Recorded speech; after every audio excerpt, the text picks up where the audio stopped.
presentation of Clarity with Sue.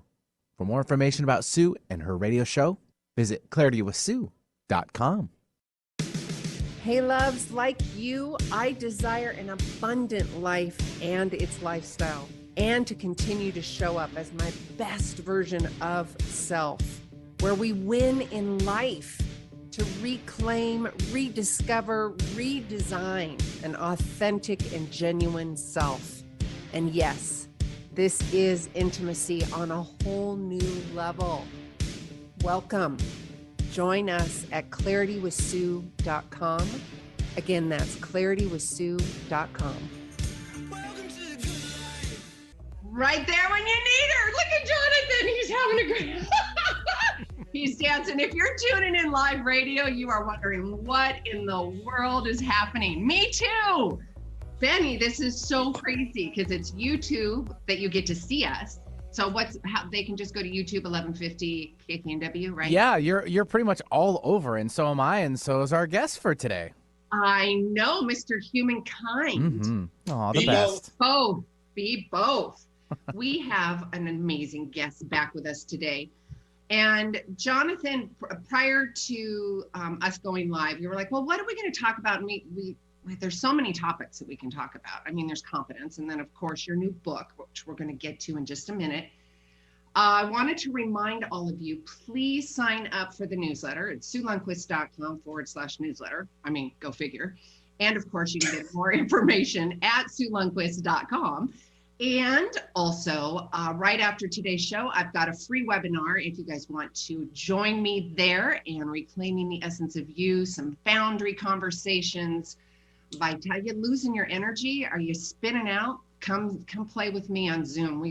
There's so much going on right now. And seriously, and Jonathan and I will get to this, but there's like the top 3 questions, and one is boundaries, and 2 is I have zero energy. What happened to my vitality? And we're going to answer that. Well, I'm sure we're going to answer it today in the radio show because it's a really hot topic, but for sure on the free webinar that I'm hosting after this, we're definitely going to address it. And I'm going to give you some real life practical tools to make all that happen. So go to SueLundquist.com, sign up for the free webinar. Free. Did I say free? Benny, did I say free? You said free. Say it again. Free. Boom. Free webinar, SueLundquist.com. You'll see that pretty mug right there. And hey, Benny, did you see the new branding and all the nummy yummy I stuff? did. It looks amazing. Oh, I'm so excited. Thank you to Randy. All right, Jonathan, hi, welcome. Hi. And if you guys, I know we've got live radio, but we're also on YouTube, so I actually get to interact and see you. You made me take a shower today. Yeah, you and me both. And shave. Oh, nice. Well, Jonathan, well, first of all, love, welcome back. Thank you. Thank Honored you. to be here. Big hugs to you. Oh, thank you. Okay, so I could totally do the formal introduction, but you know what? I'm going to let you roll with it because it's the essence of you. It's the vibe, and I want people to hear you again. Oh, gosh. I'm used to my formal introduction. Then I can go, what did I just say that? Yeah. For those listening really quick, I'm a midlife dating and relationship coach, most for women. Midlife is what I say after baby making years and before retirement. So if you're 42 to 69, that's the population I speak to. And why I specifically speak to that population is that 75% of singles who are in that demographic, who are actively dating, seeking a relationship, are divorced. And so what makes me a little bit more unique than a lot of those dating and relationship coaches that got married in their 30s and had children and they're still happily married is I got married, went through a contentious divorce, went through emotional chaos, lost my $250,000 a year job, self-medicated with drugs and alcohol, used online dating to satisfy my, dysfunction. Numbing out. Huh? Numbing out. Yeah. Yeah. And I've come out of the tunnel. And so I share from, and I've also had a significant relationship. So I share from a perspective of a lot of what the male population that women are dating. I've been through it. So I can lean into a lot of different conversations. And it was really quickly, and I'll kind of end the intro. It's through the personal development, self-help, and spiritual work that I did all these years that got me out of that dysfunction, if you will, of needing to self-medicate and self-soothe through online dating, to being in a place where I feel like I'm an emotional grown-up right now. And we can talk about what that looks like, what an emotional grown-up looks like. In fact, that could be a great title. What does an emotional grown-up look like? Let's do it. Roll with it, babe. What does an emotional grown-up look like? So, So I've observed that most humans operate from an unconscious perspective. And what I mean to say is it's not intentional, but it's very myopic. It's through their own, we all have our own perspective, but in many cases, it's their tunnel vision. And it's because from the way I've observed, is unresolved childhood wounds and traumas that have created negative patterns and limiting beliefs in one's life begins to, they've been deeply entrenched and they begin to surface more as we age. Hence why it's called a midlife crisis. It's where your blueprint of where you thought your life was going to be collides with your reality. Wow. So, wait, that's beautiful. Did you guys hear that? Where the blueprint of your life collides with your current reality. Yeah. There's a movie called Revolutionary Road with Leonardo DiCaprio and Kate Winslet. And, it's interesting because if you look at this movie, it's a perfect example. This is based in the late 50s, I believe, early 60s. But, Leonardo DiCaprio had all these dreams of, I think he wanted to be a writer, he wanted to be a traveler and all that stuff, but he got married, started a family, and he realized that all of his dreams were suppressed. He never experienced them. And then he had midlife crisis, and she had her own midlife crisis. So I coined the term, your blueprint of what you thought your life was going to be like collides with your reality. And in many cases, people are unable to cope with that. Oh, and so this is what happens. So this creates so this is the foundation of where emotional maturity comes in. Okay. So I have a podcast called The 5 Signs to Emotional Maturity, and I'm going to share it with your audience today. Yes, please. And sign number 1, your actions consistently match your words. Your actions consistently. Not your actions absolutely match your words, because we fail. We are human beings. We're going to, I was going to use the F word, but we're going to mess up sometimes. Thank you. I was able to hold myself back. Oh, live radio. So our words consistently match our actions. I really like, and I'm going to, pardon me, bear with me. I love that because at our last radio show, we were talking similar conversation. And yes, you reminded me, well, humans do mess up, but it's the consistent actions, the consistency that outweigh. Yes. So if I say I'm going to call at a certain time, I'm going to call at a certain time. If I say we're going to, I want to take you out on this date, I make plans to take you out on a date. As an example, that doesn't mean I once had, I once told a woman who I was interacting on a dating app that I would reach out to her at 5 p.m. And what happened was I had such a busy day at work and I was really looking forward to it. And I just lost track of time. And I reached out at 6:15. Well, my actions didn't match my words. And by the way, coincidentally, she ghosted me. So you gotta tell the audience what ghosting means. Oh, ghosting means she did not respond. I reached out with a heartfelt apology because I made a commitment. I didn't live up to it. I said, hey, I lost track of time. It's rare for me that happens. Are you open to talking? And she never responded, meaning she disappeared. Ghost means disappear. Okay, thank you. So for her, actions matching words probably is an absolute. And I recognize that was the early stages, but we should also have compassion. That's why it's consistent. That's number 1.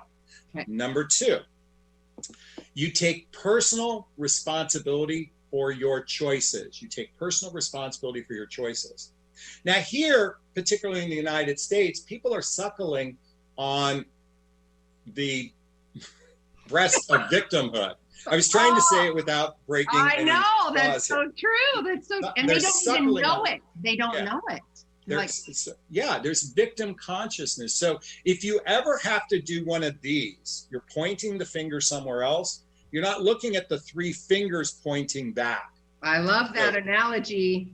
And so, for example, you've gone through a divorce. And let me give you an example. You're on a date with someone. You're asking about their past relationship. They got a divorce. And all they do is blame the ex. My ex cheated. My ex did this. My ex did this. And they take no responsibility whatsoever. That's a person that has victim consciousness versus victor consciousness. We want to have victor consciousness. I take ownership for my part. I was a little despondent in the relationship. I didn't contribute as much. While my ex-partner did this, this is how I didn't show up either. You take ownership. When you take ownership, that's emotional maturity. That's it. What about, this is coming up, I've got to advocate for the audience too. So, because we were talking about within the conversations of being on a date. What is it, and maybe you're going to answer this in the 5 signs. What is it when you're having conversations, getting to know the other person, and they keep bringing up the ex, like he did that or she did this, and it's consistent? Oh, well, that actually will be addressed in a second, but let's jump into right now. So what that is telegraphing, most likely a hurt or pain that's continuing to linger. Gotcha. It's lingering pain. It's an unresolved micro trauma. I call them micro traumas than major traumas. So there's a micro trauma that has been unresolved. Now, if sometimes you have to learn to be like Columbo, can you learn how to read between the lines? And while a person may still lament over an ex, doesn't mean they're necessarily a bad candidate to be relationship.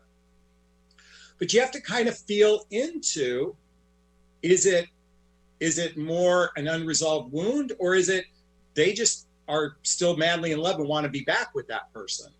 And sometimes you have to be straight in someone's face and go, I'm pointing, for those that are on the radio, you don't see me pointing in the camera, and say, what's up? What's going on here? Oh, totally. But okay, so let's do a paradox here. Let's change this. What about, oh, shiitake, I just had an awareness that I'm talking so much about my ex. Yeah. Oh my God, do I have some unresolved issues that I need to take care of? Yeah. Versus the victimhood. Yeah, so when someone actually takes ownership, and that's a great example of awareness, okay? I fell into the rabbit hole. I fell into the hole. Wow, I'm in this hole. Wait a minute. This is my fault. My fault I'm in the hole. It's my responsibility. Yeah. Wow. Hey, you know what? I realize I've been talking a lot about my ex. I'll be candid with you. I still have some unresolved issues. I'm working through it. I'm actually seeing a therapist. I'm seeing a coach, or maybe just the awareness in and of itself allows me to process. And I really appreciate you being patient with me for a little bit, because vulnerability in the communication. Well, most human beings have incredibly weak communication skills. We have this fantasy, and women live and breathe fantasy. They live and breathe. Men don't live in fantasy. Women live in fantasy because of Disney movies and The Notebook and Serendipity and all the other movies alike. Never seen them. Yeah, right. Yeah, I don't buy that. So the fantasy that communication is that humans actually know how to communicate with one another. And the reality is weak communication skills, which actually leads to the third example of emotional maturity, is someone knows how to do what I call fight fair. Fight fair. Yeah. What I mean by fight fair is there's always going to be friction in a relationship. There's going to be friction. There's going to be something that rubs you the wrong way. A emotionally mature person listens to the other person's point of view, accepts the other person's point of view, and even though they may disagree, and it's not about I agree to disagree, it's I will listen and I accept that that's your perspective, and it's okay. You are entitled to your perspective. Now, if two people can do that together, they have a greater chance of success in resolving conflicts, because conflict resolution is one of the number one reasons why couples fail. And I don't like saying the word fail, I'll just say end, but it's a failure because they haven't been able to learn how to effectively communicate with one another.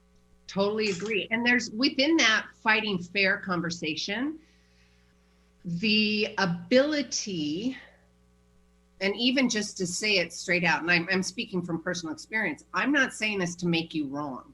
I don't want to make you wrong. I genuinely want to have this conversation, because you instantly, within the conversation, you can see they're like, oh, I feel shamed or something. And that is absolutely not my intention, right?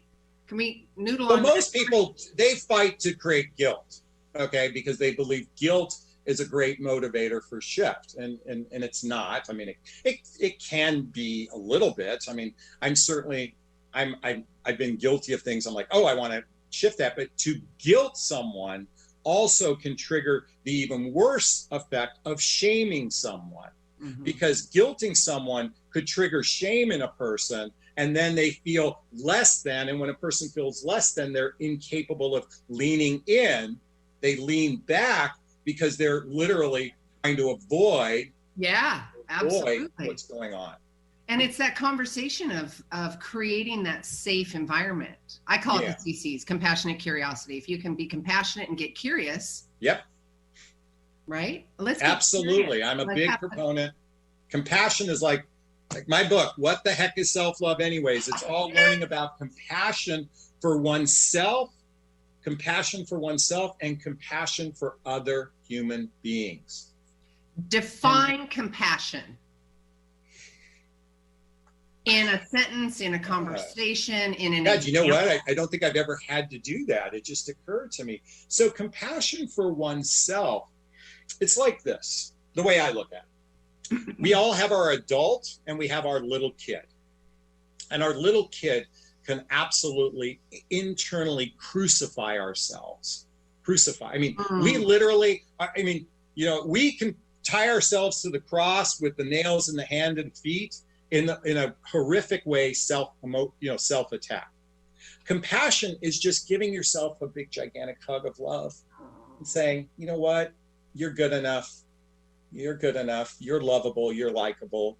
Genuine, I wear a bracelet. Genuine and authentic. Oh. I wear a bracelet that says, I'm good enough, right? I'm enough. Excuse me. I'm enough. Yeah. That's like upside down.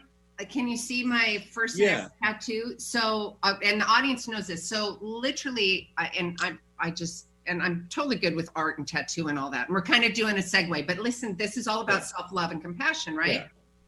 And I wanted something very meaningful. And of course, what did I do? And I teach this stuff too. And I'm like, oh, daughters, will you draw a little heart for me? Because that's going to show me how much I love myself. Oh, good friends, can you draw a little heart? And I'm going to tattoo that on my body. I'm like, Sue, what are you doing? This is my cursive handwriting that says, I love you. And to remind myself to stay above the line. So there's my. I see. Yeah. I'm trying to twist my. Oh, you got it. Yeah. So I can't go wrong with that. It's my cursive handwriting, and it reminds me to love myself and to stay above the line in that compassion and stuff that we were talking about. Right? So are you familiar with the Hawaiian forgiveness prayer? I have heard this. Are we going to? Go ahead. Yeah, I'll go into a segue here. So the Hawaiian forgiveness prayer, and to me, forgiveness simply means forgiving love.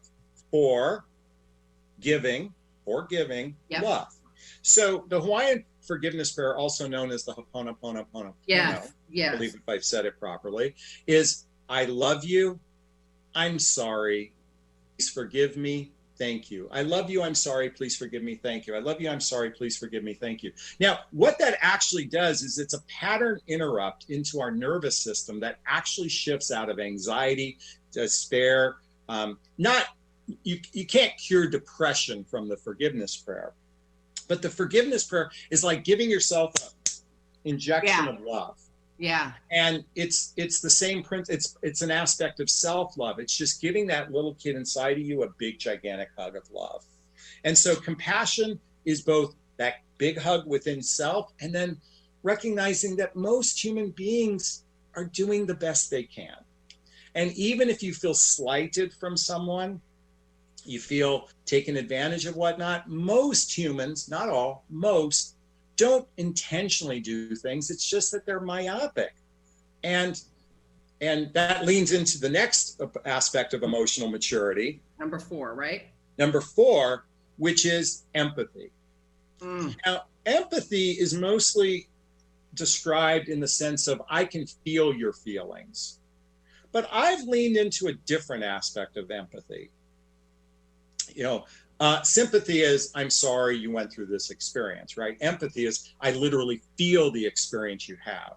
But I want to take empathy to another level, and that is, I care about your feelings. I care about your feelings. And this is where there's a tremendous, so when you're myopic, you're only focused on your own feelings. In fact, John Gottman talks about the 3 stages of love, and stage 1 is you're trying to get your own needs met. Stage 2 is you're trying to meet your partner's needs. And stage 3 is your partner's needs become your needs. Your partner needs become your needs. So you actually, that takes a level of building deep trust in the relationship. But going back to empathy, I care about your feelings. So like on a date, I'm using dating as the example. And the reason why dating is so pivotal or so poignant here is that dating triggers the number 1 emotional health issue facing everybody. And dating triggers it like dating and relationships trigger it like nobody's business. And that emotional health issue is I'm not good enough, I'm not lovable, I'm not likable.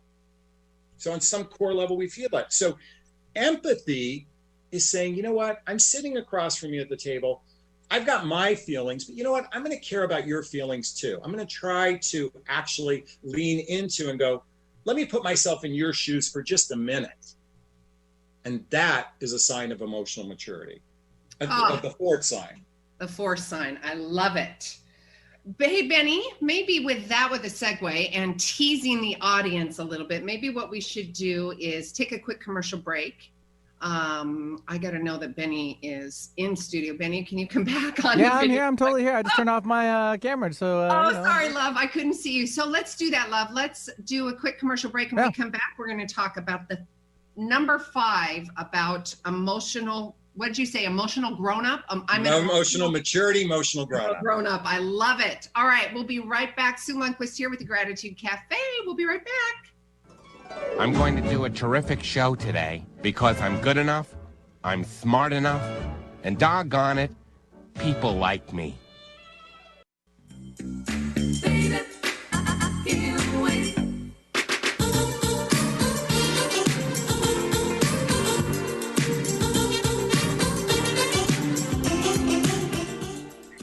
Hey there, everyone. Sue here with Clarity with Sue. You also know me as the host and creator of the Gratitude Cafe. Please sign up for the newsletter so we can stay in touch. All you got to do is go to claritywithsue.com, sign up for the newsletter, and I am creating vitality, abundance, and resilience. I want you to win in life and to reclaim, rediscover, redesign the authentic and genuine you. If that sounds juicy and yummy, come over, let's have a conversation, sign up for the newsletter and or the coaching program and the C2C live online program. Again, that's claritywithsue.com. It's time that you are heard, and I don't mean in just a conversation. I mean really heard. Imagine hosting your very own radio program on Alternative Talk 1150. Talk about being heard. Call 425-653-1150 right now to learn how affordable it can be to host your own radio show. Time slots are going fast, so take hold of this chance by dialing 425-653-1150. Alternative Talk, we have an opportunity waiting just for you. Hi, I'm Dr. Shelley Flace with today's tip for kids from the American Academy of Pediatrics. Kids are full of energy, but keeping them active in their teen years can be a challenge. Aim for an hour of physical activity every day. If they like sports, that's a great place to start. Keep the focus on fun, not winning, and encourage your child to do a variety of activities. If your child isn't meeting that 60-minute goal, gradually increase their activity in ways they enjoy. For more, talk with your pediatrician or visit healthychildren.org. Alternative Talk 1150. It's good for what ails you. This statement has not been evaluated by the FDA. You're listening to an encore presentation of Clarity with Sue. For more information about Sue and her radio show, visit claritywithsue.com. Baby, I can't wait.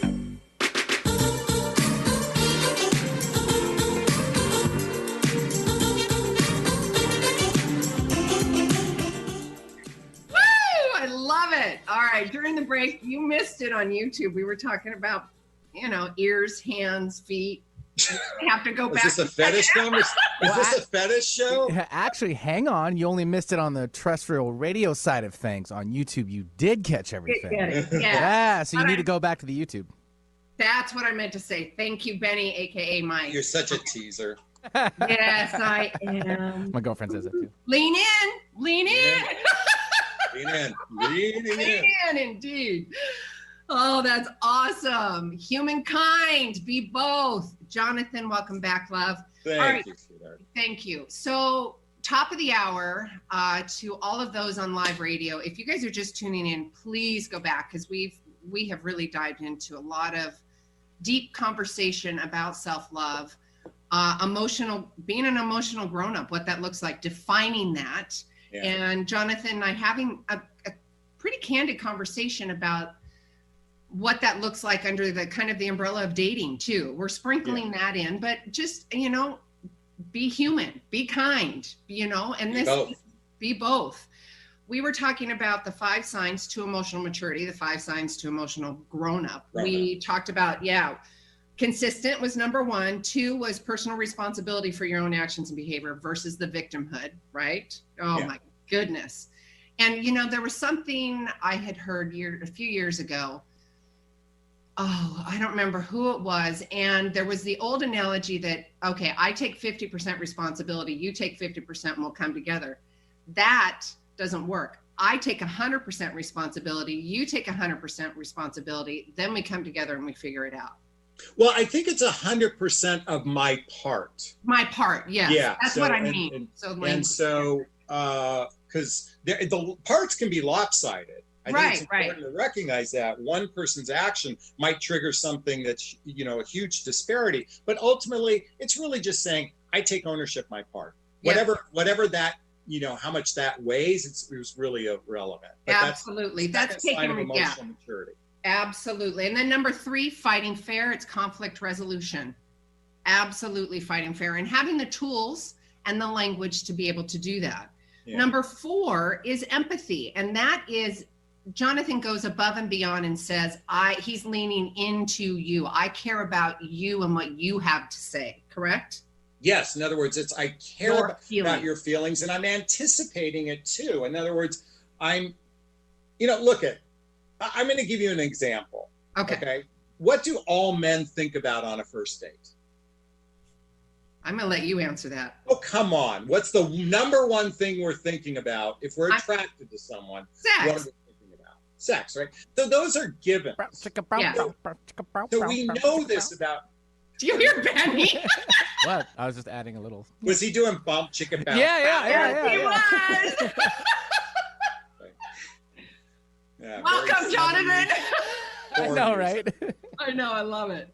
So, and I only use this as an example. So we already have some what I call givens, okay? And one of the givens I'd like to encourage people to be thinking about is that there's actually somebody else sitting across the table from you on a first date, second date, third date. There's a human being. That should be a given. Humankind be both, okay? Not it's your world, that there's somebody else there too. And your job, and it's not about impressing them so you can get whatever you want for them, is you actually care about their feelings. You're actually thinking, and this is men and women alike, because, men can be incredibly chivalrous and women just receive, but they're not contributing as well. Yep. So I'm a big proponent. I talk about this in my videos on my YouTube channel, is a relationship is a 2-lane street. Share your YouTube channel, love. Make sure the audience knows it. Oh, well, hopefully there's a link below, but my YouTube channel is my name, Jonathon Aslay. But it's a 2-lane street. Your cars should be traveling at the same speed together. And I'm yelling only because there's this imbalance and the whole courting process is set up for failure because of that imbalance. because it's set up based on expectations and not empathy or compassion. And then, okay, so that was 1, 2, 3, and 4. And then we talked at the top of the hour about the Hawaiian forgiveness prayer. I love you, I forgive you. Nope. I love you, I'm sorry, please forgive me, thank you. There we go, thank you. That was beautiful. And then we were going to talk about number 5.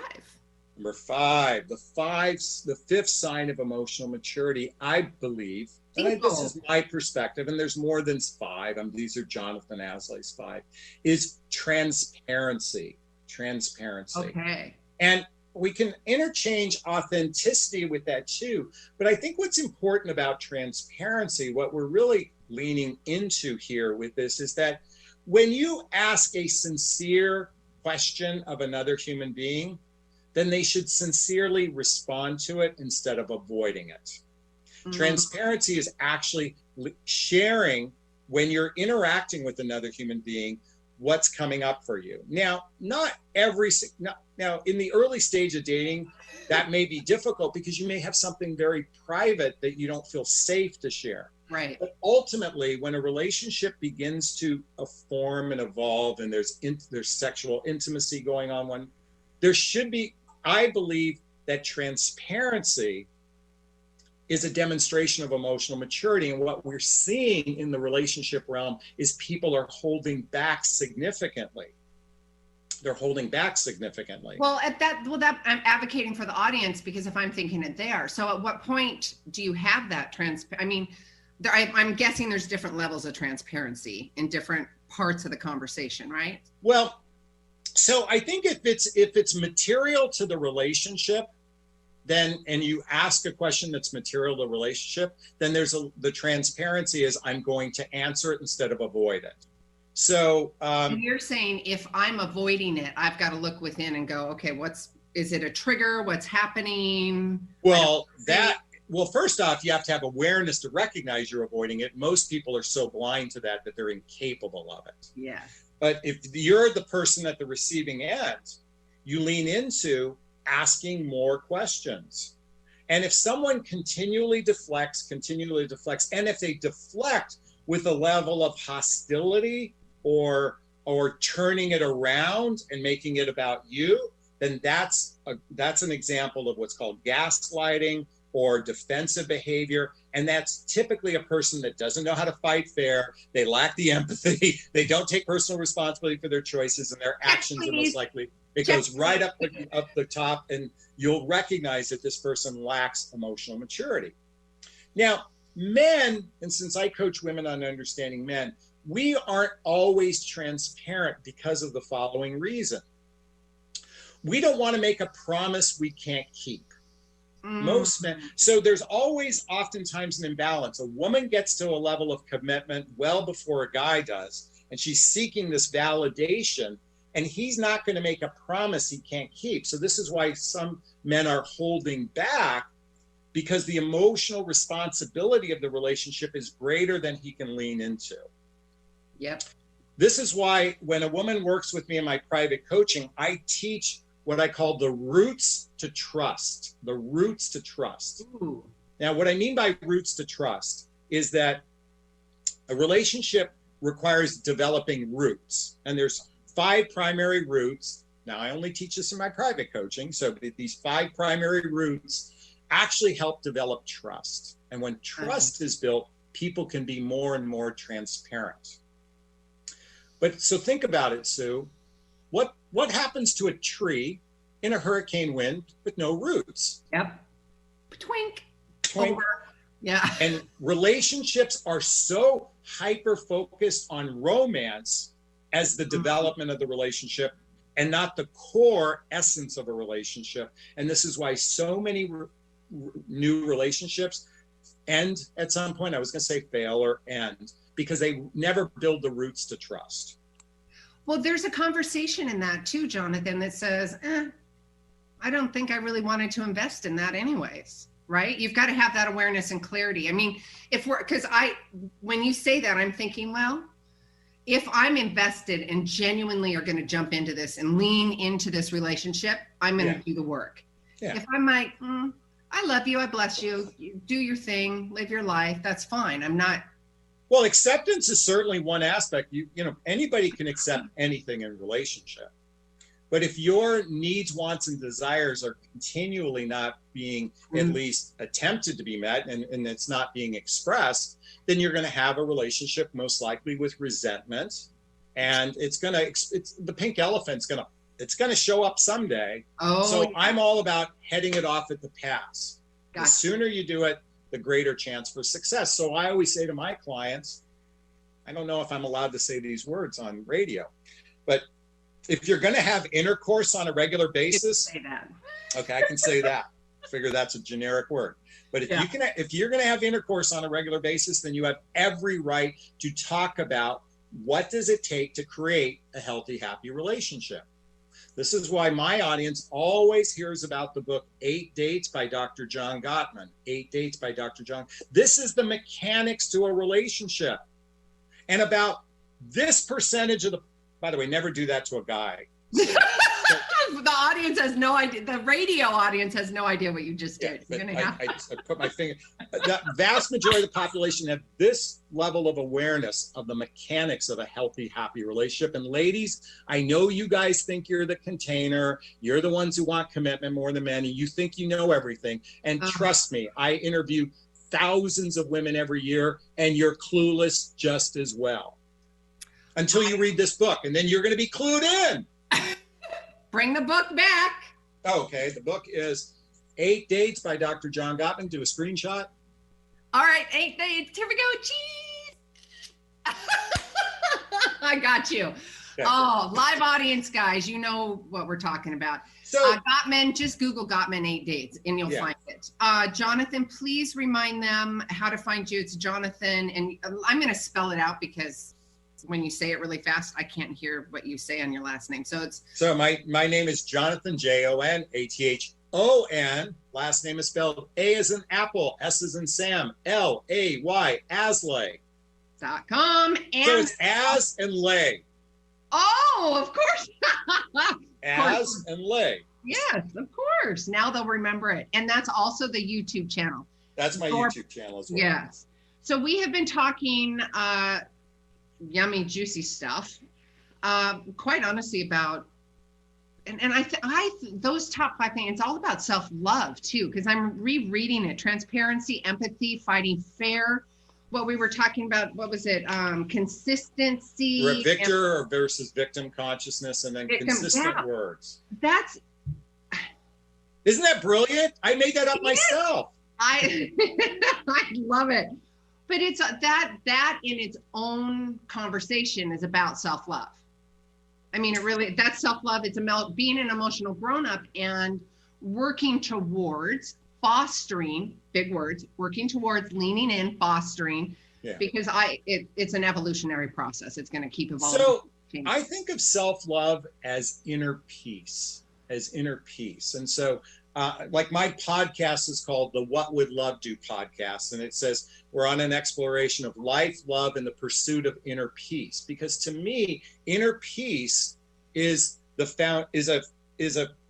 missing in most humans' experiences, a level of inner peace. And so when you look at, like famous gurus, that are, spiritual gurus, one of the things they emulate is just a level of inner peace. We're going to have chaos in our lives. So self-love is like a vaccination to emotional chaos. Okay. A vaccination to emotional chaos. And what that vaccination, that, injection of love is to give oneself a level of inner peace. In other words, it's not about being too high and it's not about it being too low. Right. And love is the antidote to that. And, for those that follow my work, and I'm sharing with your audience, I suffered the most horrific thing any parent can ever suffer. In the summer of 2018, I lost my 18-year-old son, Connor, to an accident. That's, for those on the video, that's a picture of him right there. And any parent knows that's your greatest fear. Our greatest fear is something happening to our children, and I experienced this. And I'm grateful I didn't go down the rabbit hole of pain and suffering. And that's because, and I talk about this in my book at the end of the book, it's because I spent 15 years prior doing personal development, self-help, and spiritual work that prepared me for this tragedy and this horrific experience. And I was able to lean into what I call grieving with love. Grieving with love, because I could have chose to grieve with pain and suffering. That's certainly an option. And his loss inspired me to write my book, What the Heck is Self-Love? I started writing 2 months after he passed. I published it 9 months to the day after he passed, as an honor, as a tribute to him, because there's some elements of his personality that are in this book, but it's an invitation to begin a daily practice of loving on oneself, because I now feel in a much better place. I have chaos in my life, but it doesn't affect me the way it did 15 years prior, where I did drugs and alcohol to numb the pain. Yeah. And hence the conversation about creating inner peace. Yes. And it is the self-love, the emotional grown-up emotional intelligence. That's the shot. The, what did you call it? A vaccination to vaccination, emotional chaos. Yeah, vaccination. I'm thinking. And I'll be candid with you, Sue. I had been doing a lot of work, and Connor's passing, that makes me cry now. It broke me open. And okay, now this is getting harder. That I'm grateful. I'm not grateful for his loss, but I'm grateful for the lesson that came from that, because I chose to see it as a lesson and a blessing, instead of, and don't get me wrong, I mean, it's painful. There's days where I'm punched in the gut and I can't move. Right. Okay. And I allow the experience to happen for me, and then I transition out of it. Versus the other. Versus getting stuck in the pain of it. And I do believe we have a choice. It's it's the red pill or the blue pill. To me, the red pill is love. The blue pill is denial. The blue pill is avoidance. So I choose love instead of denial, avoidance, and suffering. Audience, did you hear that? Because this is the conversation of a very powerful experience. But what Jonathon is also saying is, to you and the audience, look at the awareness of the two different types. You can choose love and you can choose grace and ease, but you can also, and this is the awareness part, because there's so many of us that have blinders on for whatever reason, fear, denial, we're just numbing out. So if you are finding yourself in that spiral of fear, denial, give me some other words, Jonathon. Anxiety, unrest, depression, uncomfort or discomfort, discomfort, yeah, discomfort. But, that's not a common term, but you hear, the commercials and the doctors, if you're fighting anxiety or fear or blah, blah, all that. Take a pill. There you go. If somebody's saying take a pill, now, don't take that. When it's overwhelming, there is a benefit for a pill to get you to a certain level, but ultimately, and I self-medicated. I was doing all day long for years after my divorce. I think you know what I was. Oh, by the way, for those that didn't see it, I was pretending to snort cocaine.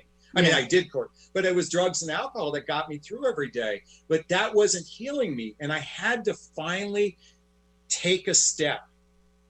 And what was that? What were you doing in your body? Were you, because that's that juicy moment, right? So I went to bed for a period of time wishing I didn't wake up. And I had small children at the time. I went to bed wishing I didn't wake up. And ultimately, it was just like, I looked in the mirror and I didn't see me. And I mean, metaphorically speaking. Right. Yeah. And I said, and actually it was the movie The Secret that came out. And when I watched it, I go, this resonates with me. So something came into my consciousness that I said, that resonates with me. this is an interesting point I'm going to share too. So in that moment, I began to lean in a little bit more, and I got the book You Can Heal Your Life by Louise Hay, and I started to listen to Tony Robbins on the infomercials. I mean, the incessant infomercials. Yeah. And little by little, I was doing, then it was Abraham Hicks that I got kind of addicted to. And then it was Marianne Williamson that I love. And then I found the book, The Untethered Soul by Michael Singer. I'm like, oh my God. That was a brilliant book, by the way. Yeah. So interesting. I have a new client who's a male. And I work with women, 99.9% are women. So now I have a male client. He came across my YouTube channel. And he's listening to me talk, and he finds something happened. He said that trigger, he's like, I want to learn from that guy. That was all he said. I want to learn from that guy because I'm sharing all these experiences. And he goes, that's me. So he reached out and he goes, I want to learn from you. And now he's a client of mine. He saw himself. So it's that seeing ourselves in someone else or like something triggering. For me, it was The Secret. For somebody else, it could be anything. Yeah. But it's when that moment, I always think it's a humbling moment that causes it. Whatever humbling moment causes you to choose the red pill or the blue pill. And most people go down the road of pain and suffering. But here's the good news. You will gain awakening. For most people, it's about 20 seconds before they die. Yeah. Okay, but you will gain it. Okay. So I love the line in the movie Shawshank Redemption. There's a famous quote that said, get busy living or get busy dying. And for me, that quote, coupled with Walt Disney's quote, keep moving forward, keep moving forward. It's a daily practice, and that's what I do every day. There's a famous quote that says, how do you get to Carnegie Hall? Practice, practice, practice. It's a practice, and that's my invitation for everyone. It's an invitation. Did you guys hear that? I love it. All right, Jonathan, we have probably about 6 more minutes. Where do you want to take this interview, love? Well, I want to bring up another book since I'm big on books. I think that's a good idea. Here's a book. Screenshot. It's called Nonviolent Communication by Marshall Rosenberg. Nonviolent Communication by Marshall Rosenberg. This should be your Bible. This along with a couple other books that I mentioned. And by the way, the title should have been called Compassionate Communication. Okay. The reason why it's called nonviolent communication is most humans communicate from a victim consciousness, and it's combative. You did something to me. I felt this way because you did this to me, and you're to blame. Okay. Nonviolent communication is, I felt sad when you didn't return my phone call when you said you did. I felt sad. That's literally just sharing what you felt. I'm not making you wrong. I'm just sharing what happened. That's compassionate communication. I felt sad when you didn't live up to your promise to me. And I just want you to know this. You're not making, and now you could follow up with a request. If we're going to continue in this relationship, can you endeavor to or make an effort to at least pocket dial me? You know, because everybody pocket dials 52 times a day. Okay, I got it. I'm chewing here. Okay, so when you say that, this is what I love, and this is how I love this conversation. What came up for me, and many women, I'm sure, is, oh my God, you're being emotional, right? I mean, I've heard that so many times. From men, and I've heard. And guess from what? women Your too. response? I'm a woman. And I'm a woman. I am emotional. If you want to have intercourse with me, this is the price of the package. And if you can't accept the price of the package, go find some submissive woman that'll do whatever you want, because that ain't for me. And by the way, ladies, if I was able to curse, I'd be cursing my head off. I know you would. Thank you, me and Benny. Thank you. So does FCC Rules. Thank you so much. You and I can go and have a conversation off regular live, but you know how many times, not only have I heard that from men, but also there's been women from a pre-program that says, by the way, you could say to a guy, if you can't appreciate grown-up conversation, then you ain't my guy. And let me just follow up. There's 2 chapters in my book. Chapter 1, speak your truth, do it with kindness. I said that in a very kind, compassionate way. I forget what chapter is. The other chapter is If it's sincere and from the heart, you can never say the wrong thing to the right person. Yep. So here's the thing. Someone who says you're getting emotional, you call them out on that. You can say, look, I'm a woman. And I said that tongue in cheek, but you could say, I'm a woman, that's who I am. It's price of the package. But ultimately you say, if you can't appreciate a kind, if I can't share my feelings, if I can't be transparent and you have empathy, then you're not an emotional grown-up. It fits the 5 signs of emotional maturity. And if it's consistent, then ladies or guys, say next. Yep. N-E-X-T. Swipe. What is it? This is your stand. This is my invitation to create your standard. And I'm here to be a voice of a wake-up call, and I yell so you can hear. Oh, you That's stood what up. a wake-up call Audience, is. he was standing up and going, yeah, I love it though. I love it. That passion, that commitment, and leading by example. So Lead by example. Wait, I want you to look at me here. And audience, I'm going YouTube with you, Jonathan. Thank you from the bottom of my heart and all those thousands of women and men, because you're leading by example. You're in the rink, right? You are in the muck of it. I'm in the muck of it. I'm in the shiitake. In the shiitake of it. Yes, you took my word. Yes, the shiitake. I heard it in the movie too. Oh, was there a movie? I didn't. I think I forget Hang the movie. Hang on. I would like to own that. I thought that was my own. No, that's been around for way Oh, long. has it? Okay, well. By the way, there is no Anyway, original so thought. thank you. We're just a culmination of a lot of experiences. Yes. So remind the audience, we're about 2 minutes out. Your website, I'm going to give them the exact spelling, audience. If you're driving, pull over. If you're not, I'm going to spell it out. John. Nope. No, wait, look, it says right. Jonathan.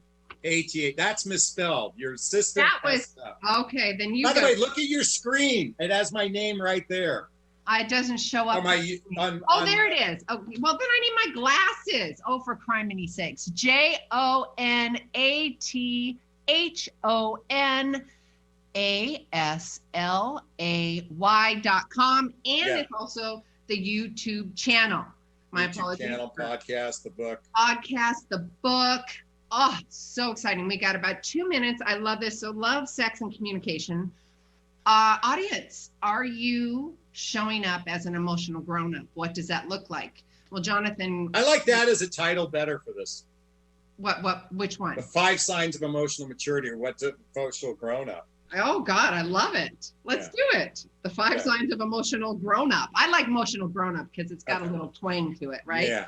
So consistent, personal responsibility. That's a big one for me. It's that ownership, right? Come on, ownership.